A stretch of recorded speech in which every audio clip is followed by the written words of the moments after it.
партофти Амирбек Ҷурабоев ба канори майдон ирсоли ту ба ҷаримагоҳи дастаи Муғулистон гол! Давронҷон Эргашев ҳисобро мекушояд дар оғози дақиқаи 81 дар оғози даҳаи охири бозӣ ва воқеан ҳам миллипӯшони мо тавонистанд садди муғулҳоро бишкананд дар ин вазъият ва ҳисоби бозӣ кушода мешавад.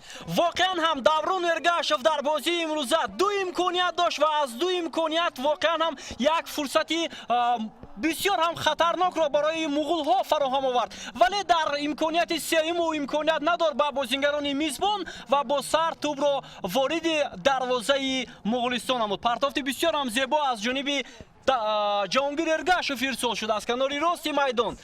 ва метавон гуфт тағйироти кардаи сармураббӣ самари худро дар ҳамин лаҳзаҳо овард. такрори ин вазъиятро бубинем. бинандагони арҷманд эҳсони паншанбе ки канори худро иваз кард ба канори рост.